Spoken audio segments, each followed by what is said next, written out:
दोस्तों, महाराष्ट्र के नगर निकाय के चुनाव में भारतीय जनता पार्टी ने ऐतिहासिक जीत हासिल करी है। अभी तक के जो रिकॉर्ड हैं वो सारे रिकॉर्ड तोड़ते हुए भारतीय जनता पार्टी ने 127 सीटों पर कब्जा किया है। वहीं आपको बता दें कि एकनाथ शिंदे शिवसेना ने 54, जो शिवसेना ही है, 54 सीटों पर कब्जा हुआ है और एनसीपी अजीत पवार उनके 37 कैंडिडेट जीते हैं। कुल मिलाकर एनडीए 218 सीटें जीतकर एक अपना बहुमत ऐसा प्राप्त कर दिया जो इतिहास है। वहीं आपको यह भी बता दूं कि उद्धव ठाकरे कांग्रेस के साथ जाने का खामियाजा भुगत रहे हैं और उद्धव ठाकरे का तो सुपड़ा साफ हो गया है।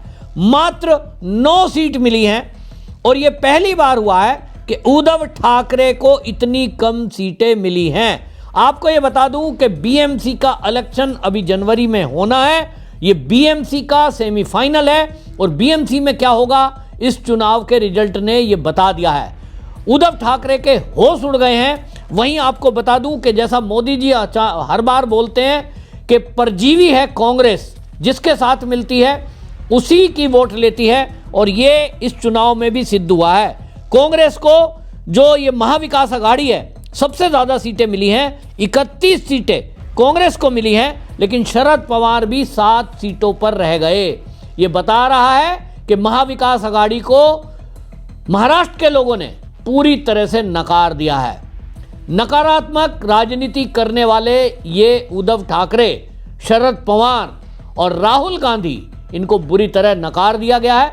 बीएमसी में क्या होगा अब मुझे कहने की जरूरत नहीं है। ये बीएमसी का सेमीफाइनल कहा जा रहा था शुरू से ही, और ये पता लग रहा है कि पूरे महाराष्ट्र के नगर निगम में यानी शहरी क्षेत्रों में क्या हाल है, लोगों का मूड क्या है। असल में महाराष्ट्र में जब से मोदी सरकार केंद्र में आई है उसके बाद से जो काम हुए हैं, मेट्रो का काम महाविकास अघाड़ी ने रोका, और आर्य कॉलोनी की समस्या को लेकर जिस तरह से आदित्य ठाकरे बयानबाजी कर रहा था, उसके बाद जब देवेंद्र फडणवीस सीएम बने वो काम अधूरे पूरे हुए। इसी तरह समुद्र के ऊपर पुल बनाने की बात हो या फिर एयरपोर्ट को बनाने की बात हो, वहाँ जो हाईवेज बन रहे हैं वो रिकॉर्ड हाईवे बने हैं। और इसीलिए लोगों को समझ में आ रहा है कि भारतीय जनता पार्टी की सरकार ही देश और प्रदेश में विकास कर सकती है। बाकी लोग तो जेब भरने का काम करते हैं, अपने परिवार को आगे बढ़ाने का काम करते हैं। एक तरफ परिवारवादी लोग हैं जो शरद पवार है उनकी अपनी बेटी को आगे बढ़ा रहे हैं, उद्धव ठाकरे हैं आदित्य ठाकरे को आगे बढ़ा रहे हैं, और अभी तो भाई भी साथ में मिला लिया। उस भाई को साथ में मिलाया वो इसीलिए मिलाया कि बीएमसी का चुनाव आ रहा है, नगर निकाय के चुनाव आ रहे हैं। लेकिन देश की जनता और राज्य की, महाराष्ट्र की जनता भी नफरत भरी पॉलिटिक्स चाहती नहीं है। हमने देखा है कि राज ठाकरे हमेशा से बिहार के लोगों पर हमला करना, मराठी बोलो, नहीं बोलोगे तो पिटाई करेंगे और वीडियो भी बनाएंगे, फिर उस वीडियो को अपलोड भी करोगे। महाराष्ट्र में रहना है तो आपको मराठी बोलना होगा। इस बातों से लोग फेडअप हैं कि इस देश में जाति के नाम पर, धर्म के नाम पर और अब भाषा के नाम पर लड़ाओगे, तो लोग गुस्से में हैं। हर देश का आदमी किसी भी राज्य में जाकर के नौकरी कर सकता है, वहां रह सकता है, व्यापार कर सकता है। आप भाषा के नाम पर डराओगे, लड़ाई करोगे और किसी को उसकी गरीबी का मजाक उड़ाकर कहोगे तुम बिहारी हो, तुम्हारी वजह से बेरोजगारी हो रही है। तो भाई बिहार में भी तो बहुत सारे राज्य के लोग नौकरी कर रहे हैं, कोई टीचर है, कोई कुछ है, कोई एयरपोर्ट पर है, कोई रेलवे में है। तो ये जो नफरत भरी पॉलिटिक्स है इसको पूरी तरह दरकिनार कर दिया और अब बीएमसी में ये पता चलेगा। पहली बार आपको बता दूं कि जैसा ये हो रहा है कि भारतीय जनता पार्टी नंबर 1 की पार्टी बनकर उभरी है, निश्चित मान लीजिए बीएमसी में भी यही होने वाला है। इसको लेकर आपको बताऊं देवेंद्र फडणवीस ने एक्स पर पोस्ट लिखा है, मराठी में लिखा है, लेकिन उस समझ में आता है कि भाजपा पुनः नंबर 1 की पार्टी बनी है। पहले भी नंबर 1 थी, अब फिर से नंबर 1 बनी है। अब इसमें वो उसका श्रेय राष्ट्रीय अध्यक्ष, केंद्रीय मंत्री जेपी नड्डा और भाजपा कार्यकारिणी और मोदी जी को इसका श्रेय दे रहे हैं। जैसा मैंने कहा कि जो विकास हो रहा है उस विकास के कारण देश की जनता ये सोचती है कि वाकई में अब बदलाव होना चाहिए। परिवारवादी पार्टियों के साथ लोगों ने वोट देकर, सपोर्ट देकर देख लिया, वो केवल अपने परिवार की चिंता करते हैं, अपना आगे की पीढ़ियों की बात करते हैं, बाकी किसी की बात करते नहीं। और इसीलिए महाराष्ट्र सरकार में जो अब उद्धव ठाकरे का हुआ है वो होना चाहिए। आप देखिए कि अभी किस तरह की बातें हैं कि अभी हाल ही की घटना है कि तमिलनाडु में वो जो दीपबम की बात हो रही थी कि विष्णु जी के मंदिर में दीपक जलना है, उसमें जिस जज ने फैसला दिया उसके विरोध में महाअभियोग पर उद्धव ठाकरे के सांसदों ने साइन किए हैं। यह हिंदू विरोधी मानसिकता जब आपने अपना ली है तो भाई आपको लोग तो हिंदू हृदय सम्राट के बेटे देखते थे। जिस तरह से आपका सपोर्ट किया लोगों ने वो केवल इसलिए कि भाई जो शिवसेना का निर्माण हुआ था, बाला साहब ठाकरे जी ने जो उसकी रचना की थी, उन्होंने तो खुद बोला था कांग्रेस के साथ कभी नहीं जाना, हिंदुत्व के लिए लड़ना है, महिलाओं की रक्षा के लिए लड़ना है। लेकिन आपने अगर हिंदुत्व का मुद्दा ही कुर्सी के लिए छोड़ दिया तब फिर पार्टी तो बेकार हो गई, खत्म, और उसका नतीजा अब आपको भुगतना पड़ रहा है। अब घर के ना घाट के वो पोजीशन हो गई।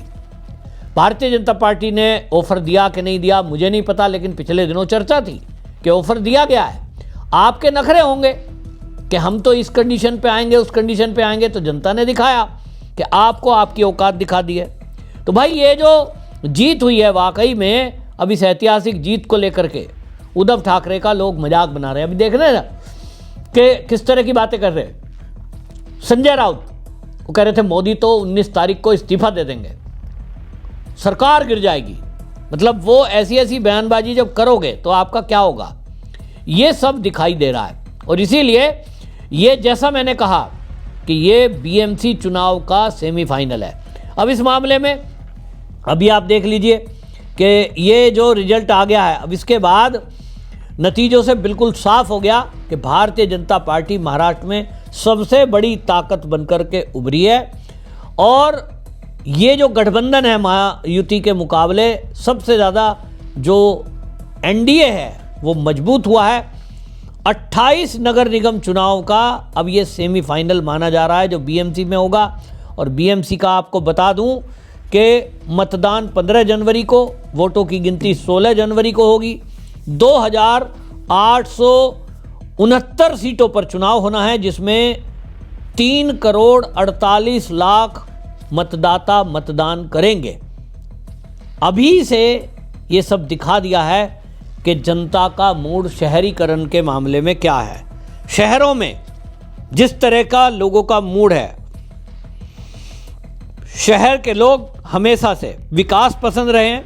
आप जो काम करेंगे वो विकास की चीज़ें देखते हैं और लोगों को साफ सुथरा माहौल चाहिए। जिस तरह से हाईवे नेशनल वे भी बने वो तो अलग है, लेकिन बीएमसी में हो या नगर निगम में हो वो देखा जाता है नाली खरंजे और लोकल आसपास की समस्याएं, साफ सफाई का मुकाबला। और इस सब में देखते हुए अब ये तय हो गया है कि अगले आने वाले चुनाव में यही होने वाला है। यहाँ जहाँ तक की बात करूँ कि जिस तरह का अब ये चुनाव हुआ है नगर निगम का, इसमें इतिहास रचा गया है। इसमें जो एकनाथ शिंदे हैं उन्होंने भी अब ये कहा है कि मैं जनता का विश्वास जीतने में शायद कामयाब रहा हूँ, तभी ये नतीजे आए हैं। और उन्होंने कहा कि अब जो जिस तरह की बातें हुई हैं कि शिवसैनिक अब ये समझ गया है कि असली हिंदूवादी यदि कोई नेता है वो परिवारवादी उद्धव ठाकरे नहीं है, वो एकनाथ शिंदे है।